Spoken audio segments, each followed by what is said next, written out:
لوگوں نے بڑا ویلکم کیا بیکاز وہ جب آئی تھیں تو اس وقت ہی اس کی بڑی کنٹروورشل تھی کہ ان کو کون لے کے آیا، اور اب یہ کلیئر ہو گیا کہ ان کو کون لے کے آیا تھا، وہی لے کے آئے تھے جن کے کہنے کے اوپر آج وہ چھوڑ کے چلی گئی ہیں. لیکن دوسری جو تھوڑی سی تھی وہ ابرار الحق صاحب نے ایک اسٹیٹمنٹ دی، جو سنگر ہے، کہ موجودہ سچ سرکمسٹانسز کے اندر میرا اب تحریک انصاف میں رہنے کا کوئی جواز نہیں بنتا ہے. تو وہ بھی چلے گئے ایز ایکسپیکٹڈ، جیسے کہ آپ ایکسپیکٹ کرتے ہیں، سمجھ سکتے ہیں کہ کیوں چلے گئے. لیکن جو پینل تھا جس کو لیڈ کر رہے تھے، جس کے درمیان میں بیٹھے ہوئے تھے پنجاب کے فارمر ایجوکیشن منسٹر جناب ڈاکٹر راس مسعود صاحب، وہ ایک انٹرسٹنگ سین تھا، کربناک سین تھا، جب کئی سیکنڈ کے لیے 15 سے 20 سیکنڈ میں نے اسٹیمیٹ کیا ہے کہ ڈاکٹر راس مسعود جو ہیں وہ بالکل دل برداشتہ تھے. He was close to tears, بہت سیریس ان کا فیس ایکسپریشن تھا، اور کم از کم 15 سے 20 سیکنڈ وہ بول نہیں سکے. وہ اتنے دل برداشتہ تھے، اتنے سپریسڈ اپنے آپ کو فیل کر رہے تھے اس پوری صورتحال کے اندر سے، کہ آواز ان کی جو ہے وہ بیٹھ گئی آؤٹ آف ایموشن. بہرحال کہا سب نے ایک ہی چیز کہ 9 مئی کا واقعہ جو ہے بڑا خوفناک ہے، ہم اس کی بڑی کنڈمنیشن کرتے ہیں، ہم سوچ نہیں سکتے تھے، ہم تو افواج پاکستان کی بڑی عزت کرتے ہیں اینڈ سو آن. اور انہوں نے وہاں سے ریزائن کر دی. اب یہ جو صورتحال ہے یہ وہی صورتحال ہے جس کو جب عمران خان صاحب نے اپنا ایڈریس کیا تو اس میں انہوں نے کوشچن ریز کیا کہ بھائی کس کو آپ بیوقوف بنا رہے ہیں. یہ جو سارے لوگ ایک ہی قسم کی اسٹیٹمنٹ دیتے ہیں، ایک ہی قسم کا متن پڑھتے ہیں اور کہتے ہیں کہ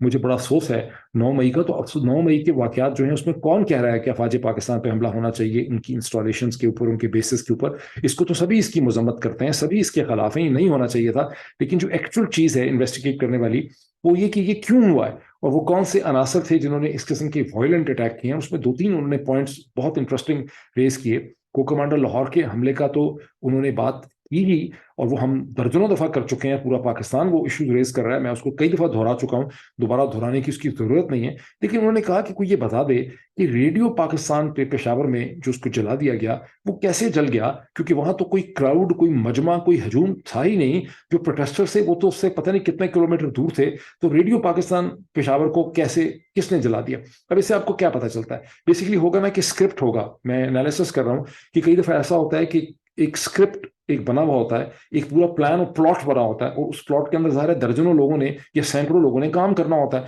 اور اس کو جنہوں نے ریڈیو پاکستان کو جلانا تھا وہ وہاں پہنچ گئے and as per the script and as per the orders انہوں نے ریڈیو پاکستان کو جلا ڈالا. لیکن جس کراؤڈ کو لے کر آنا تھا ریڈیو پاکستان کے باہر وہ بیچارہ کراؤڈ اینڈ ٹائم پہ نہیں پہنچ سکا، مس مینجمنٹ ہو گئی، اور ایسا ہو جاتا ہے. اسی لیے کہتے ہیں کہ جھوٹ کے کوئی پاؤں نہیں ہوتے، اور جب بھی آپ انویسٹیگیٹ کریں گے، آپ اس کو ٹرانسپیرنٹ طریقے سے دیکھیں گے تو پورا کا پورا جھوٹ جو ہے وہ کھل کے آپ کے سامنے آ جائے گا. میں پھر کہوں گا کہ غالباً میرا چوتھا یا 5واں ویلاگ ہے جس میں کہہ رہا ہوں کہ اگر آپ نے پاکستان کو بچانا ہے اور صورتحال کو امپروو کرنا ہے تو ہزاروں لوگوں کی ذمہ داری ہے کہ 9 مئی کا جو یہ اسکرپٹڈ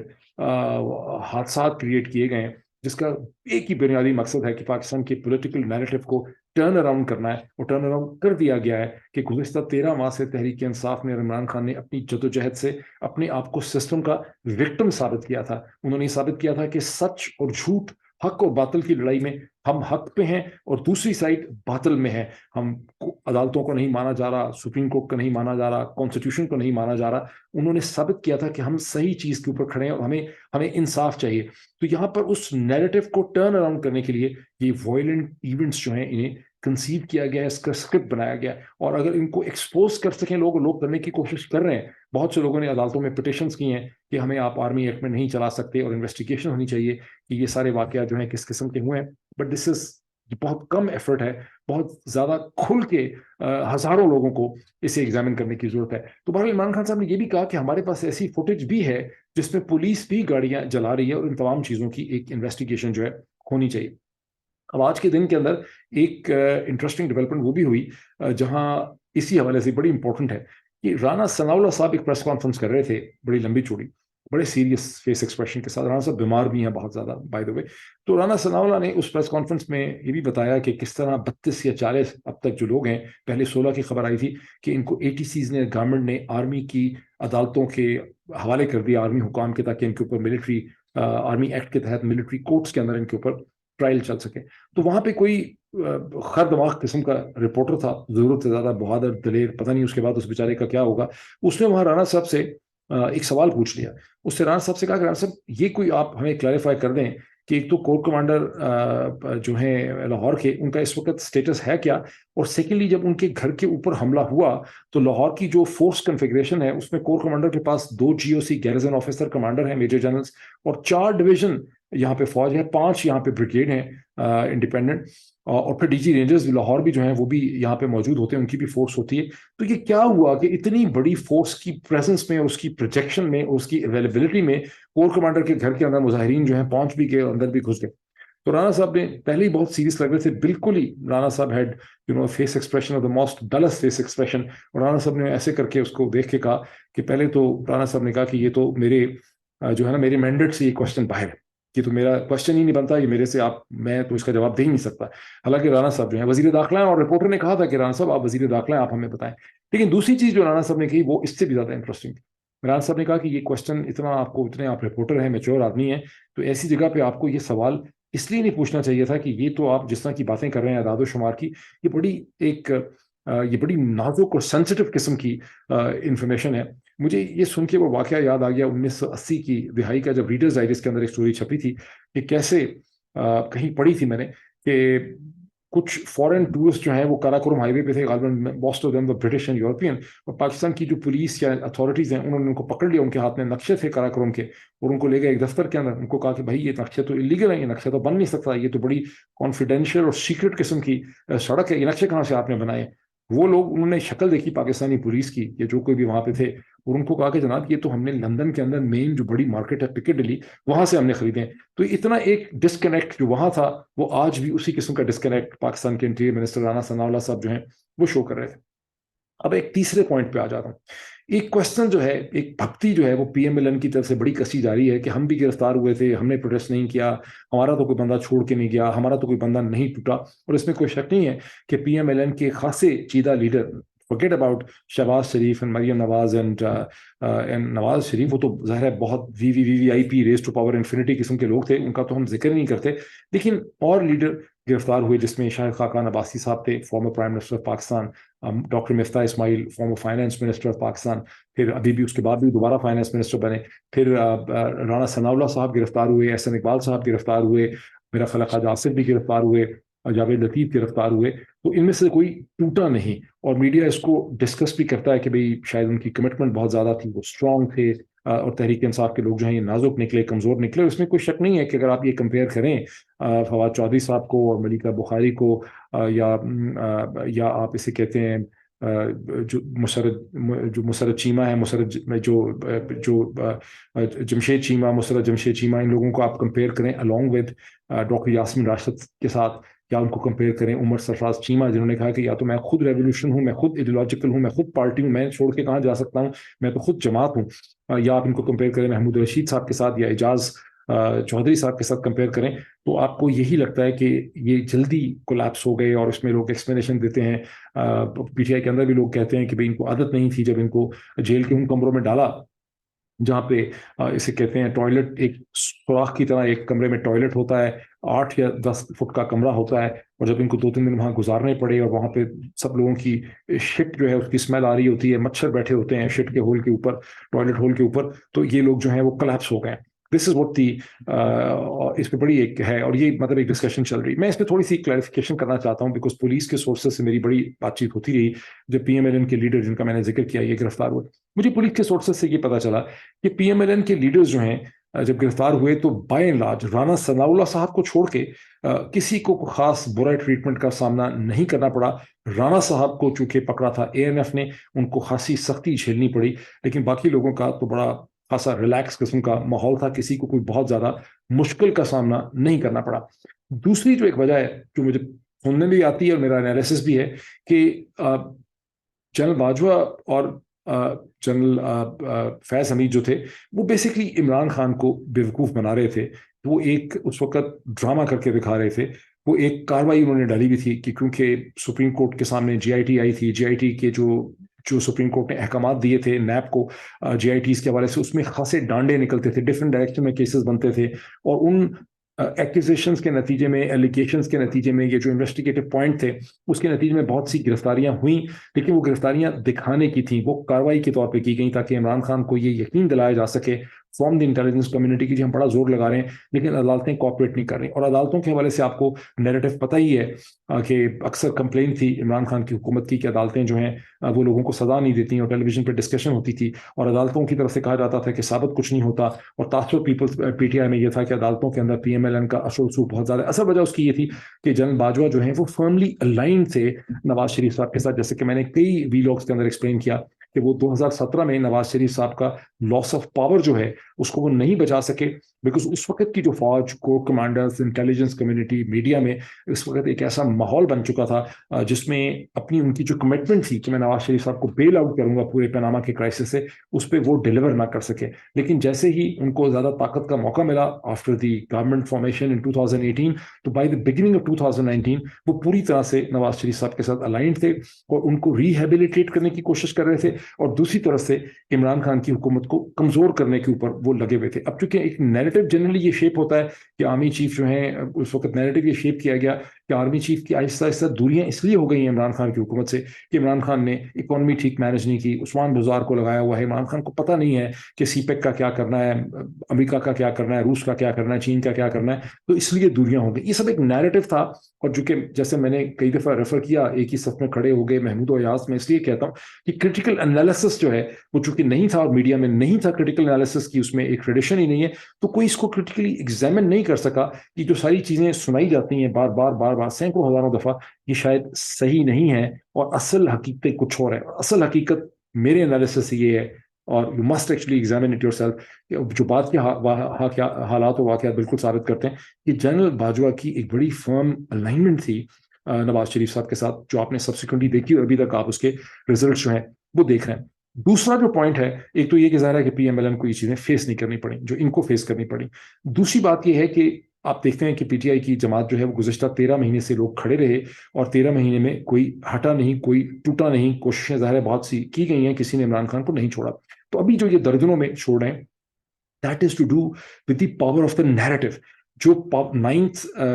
مئی کا جو حادثہ کریٹ کیا گیا، یہ جو پورا ایک ڈرامہ کریٹ کیا گیا، یہ جو سٹیج کیا گیا، اس کا مقصد یہ تھا کہ آپ نے پورے پولیٹیکل نیریٹو کو آپ نے بدل دینا ہے، اور طاقت کا وہ استعمال جو ادروائز نہیں ہو سکتا تھا in the presence of the courts, کیونکہ آپ نے اپنی قمیض پھاڑ لی نا یوسف و زلیخا کے قصے میں. تو جب آپ نے اپنی قمیض پھاڑ لی اور آپ نے یہ کہا کہ ظلم ہو گیا، تو گزشتہ 13 مہینے کا جو نیریٹو تھا جس میں عمران خان اور تحریک انصاف بہت جد و جہد اسٹرگل کر کے مظلوم بن کے آئے تھے، یعنی حق اور باطل کی لڑائی میں وہ حق پہ تھے اور دوسری سائڈ جو تھی وہ ظالم میں تھی، وہ نیریٹو ٹرن اراؤنڈ ہو گیا. اور جب تک اس نیریٹو کو ہزاروں لوگ چیلنج نہیں کر سکیں گے، اس میں کوئی مزید بہتری، جیسے کہ میں نے بار بار میں ایکسپلین کر رہا ہوں کہ نہیں ہو سکے گی. لیکن as a result of this, جب پی ٹی آئی کے لوگوں کو گرفتار کیا گیا تو ان کو گرفتار کرنے والے ان کو یہ باور کروا سکے کہ اب تم لوگ فرملی ٹریپ ہو گئے ہو، تمہارے پاس اب کوئی ہوپ نہیں ہے، کوئی فیوچر نہیں ہے، کوئی آپشن نہیں ہے. تم پہ الزام ہے کہ تم نے ملٹری انسٹالمنٹس میں حملے کیے، ایجوکیٹ کیے، انسٹیگیٹ کیے، اور تم سب لوگوں کو سزائے موت ہو سکتی ہے، تمہیں ساری جیل میں رکھا جا سکتا ہے، تمہاری جائیدادیں کرک ہو سکتی ہیں، ضبط ہو سکتی ہیں، اور عمران خان اب کبھی بھی لیڈر نہیں بن سکتا. تو ہوپ کا جو ایلیمنٹ ہوتا ہے، امید کا، اس کو ایکسٹنگوش کر دیا گیا، اس کو ختم کر دیا گیا. یہ ایک پرنسپل، اس کے ڈائنامکس ہیں. بڑی ڈیفیکلٹ سچویشن ہے، اس کو سمجھنا جو ہے نا بڑا ضروری. انہی ڈیولپمنٹس کے درمیان میں ایک ہیڈ لائن لگتی ہے پاکستان کے اندر، اور بڑی انسپائرنگ پازیٹیو قسم کی، کہ کانگریس وومن شیلا جیکسن لی جو ہیں، انہوں نے ٹویٹ کیے 2-3 سیریز آف ٹویٹس. اور شیلا جیکسن لی جو ہیں وہ کون ہے؟ شیلا جیکسن لی جو ہیں وہ کانگریس کے اندر جو پاکستان کوکس بنا ہے گزشتہ کئی برس سے، اس کی فاؤنڈر ہیں، اسے لیڈ کرتی ہیں، اس کی وہ ہیڈ ہے.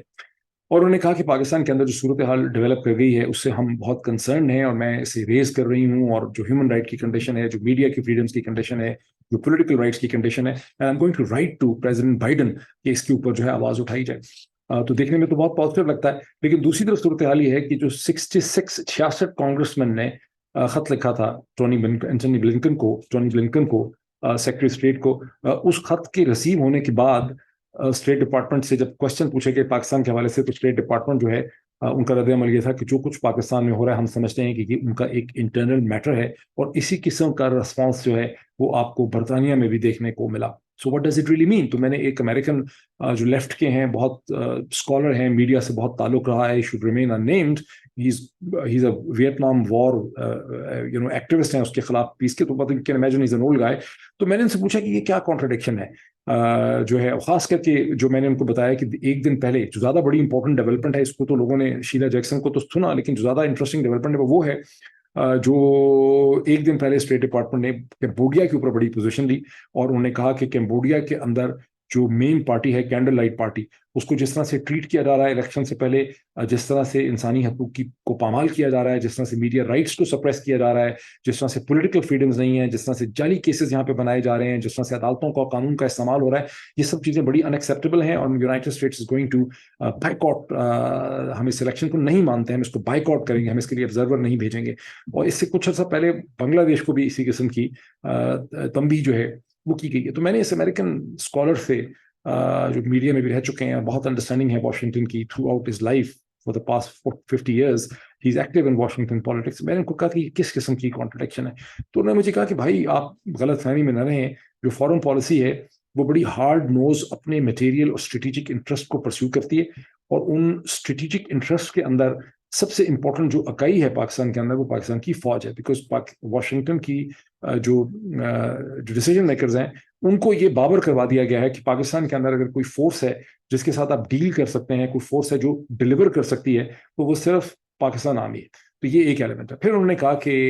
اصل ایشو اس وقت یہ ہے، پہلی پرائرٹی یہاں پہ ہے کنٹیننگ چائنا، سیکنڈ پرائرٹی ہے کنٹیننگ چائنا، تھرڈ پرائرٹی ہے کنٹیننگ چائنا۔ پھر انہوں نے موٹی سی گالی دے کے کہا کہ اس وقت نریندر مودی جو انسانی حقوق کی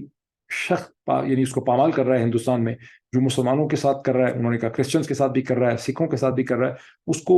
بڑا وارملی ویلکم کیا جا رہا ہے in the month of July in White House, اور پرنسپلی صرف اس لیے کیا جا رہا ہے کہ واشنگٹن کنونس ہے کہ Narendra Modi is their point man to confront China in South Asia and to contain China. تو یہ اصل جو ہے وہ ڈائنامکس ہیں۔ اب اس میں دیکھ لیں کہ پاکستانی ڈائسپورا کمیونٹی کیا کر سکتی ہے۔ میں سمجھتا ہوں کہ بہت لمبا ایک پولیٹیکل سفر ہے۔ It can not only be for Imran Khan. اس کو ذہن میں رکھیں، it can not only be for Imran Khan. It has to be for Pakistan, for democracy in Pakistan, for human rights in Pakistan, for a better political process in Pakistan, for the rights of the people of Pakistan. یہ بڑی complex قسم کی ایک۔ اب آ جائیں عمران خان صاحب کے، farmer prime minister Pakistan Imran Khan کے ایڈریس کے اوپر، جس کا پرنسپل انہوں نے چیز یہ کہی، دو تین چیزیں اس میں، اس کی پرنسپل چیزیں تو بہت سی انہوں نے کہیں، کچھ کا میں ذکر کر بھی چکا ہوں۔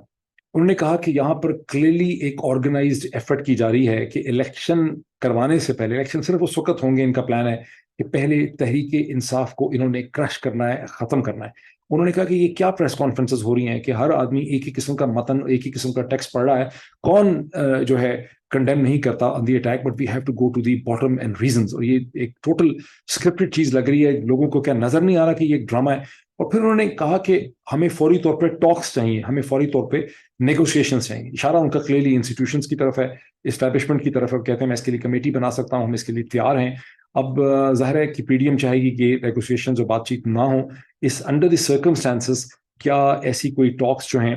وہ ہو پائیں گی؟ That really remains to be scene.